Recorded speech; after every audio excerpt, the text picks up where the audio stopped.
やあ、防犯だ。今回は深淵回廊での時空歪曲装置素材の集め方について、深淵19層に黒のゼリウスが大体10体前後湧くので、そこまでの攻略や準備について解説していく。ミスリル級到達以降の流れだ。ミスリル級までの動画はすでに出しているからそちらをチェックしてくれ。ミスリル級から天命輪廻数によってステータスポイントが1万増えるので、海賊船をダメージ無効にして周回することが可能になる。少なくとも時給6000万ゴールド以上稼げて、物理で復活ありなら深淵20までそこまで時間はかからない。書物を100から120、ロックが300ほどあれば深淵19を復活ありで勝つことができる。この動画の目標は深淵19をノーコンで攻略できるようになることだが、それまでに色々ペットを捕獲したいので先に捕獲アクセの取得を目指す。深淵19を物理復活ありで攻略する際のステータス目安、上記の構成だと ATK を20万近く盛ることができるはずだ。想定される復活回数は8から13回程度。15から20個ほど復活エキスがあればよほど足りなくなることはないと思う。ミスリル級到達時にステータスポイントが結構増えると思うので、先に書物を集めるのがおすすめ。1箇所に触れるポイントが増えると海賊船周回も楽になるからな。とりあえずこれで深淵20層右下の捕獲アクセを取得しよう。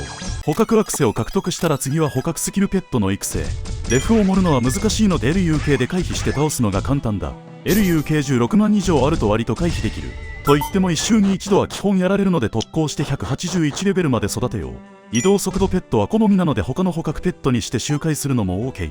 やりやすい方でやろう。そしたら深淵19ノーコンに必要な翡翠竜の捕獲。洞窟に入ってこの角から海賊船を置けば放置で翡翠竜を倒せる。翡翠竜自体は MDEF が低いので同族船に3回もいらないが、周りのアニゲーターが INT22266 以上必要になるので敷居が高くなっている。基礎捕獲が 0.3% と通常モンスターにしてはかなり低い捕獲率なので、全て手動だと結構しんどい。絆81まで友情の種使い続けるのもコスパが悪く微妙。今はお金さえあれば強くなれるので、ひたすら海賊船周回が良い。金域素材を集めるタイミングと海賊船の同族船2が被るのだけ注意。とはいえ1時間くらいで絆100まで戻すことができるので、意外と時間はかからない。現に無課金サブデータで俺が深淵19ノーコンまでできてるわけだしな。今はもう極限1100が終わってオブジェ集めに入っているところだ。海賊船周回が強すぎて無課金でも困ることが特にない。ドラゴン装備はしんどそうだけど、一応 LUK で回避して捕獲もできる。ただ捕獲率を 0.3% から 1% まで上げたとしても8000体近く倒す計算になるので、これやるなら海賊船周回した方が良い。というか手動において海賊船周回をしない理由がなさすぎる。皆も海賊船周回10万時間やろう。翡翠竜を捕獲しながらロックを1000個、書物を400個弱集める。これで深淵19黒のゼリウスまでのノーコン準備が整った。深淵11層からは進んだ後すぐ下に下がって入り口の下に避難すると安全だ。三角に触れるとこういうメッセージが出るからいいえを押せば OK。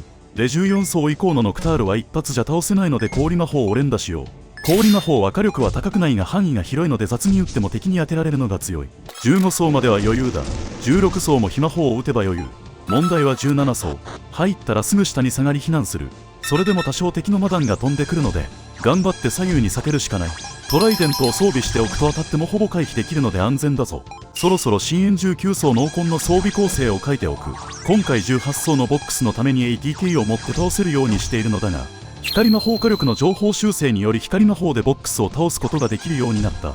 緩和されただけなので特に問題はない。上記の構成だとアクセレベルにもよるが INT が36万を超えると思うので、ボックスを光魔法で倒せる。黒のゼリウスは数が多いので氷魔法でいいかな。あとは18層も入ったらすぐ下に避難し氷魔法連打。レベルやエリア名が書いてある部分にも魔法が打てるぞ。今回は物理でのボックス討伐。ということで19層へ。黒のゼリウスは比較的エリアの上側に固まっているので、入ってすぐ下に行かなくても大丈夫。だいたい 4,50 回当てれば倒せるぞ。気魔法を当てるとデフ分若干ダメージが入りやすくなるので打っても良いかも。まあ5回減るかどうかなので普通に氷連打で良いと思うけど、ここまで来ればひたすら魔法連打なので安全にクリアすることができる。敵の姿が半分以上見えると危ないので距離感だけ気をつけよう。クリアも20層まで行ってステリセポンを忘れずに回収。キング鶏は弱いので問題ない。これで毎日時空歪曲装置30個前後とステリセポン3つが手に入る。旗の方はアリーナのカエルベアでパラディンたくさん倒そう。アリーナショップにアリーナ鍵売ってたらたくさん買うといいぞ。時空歪曲装置が500個とかになったらボスに初連打で良いと思うけど、それまではアイスリッチ山にでコイン集めて鍵買う方が早そう。まあ売ってないと買えないけど。ということで時空歪曲装置集め。深淵19ノーコンまでの進め方について解説した。やり方は人それぞれなので部分的に参考にしてもらっても良いぞ。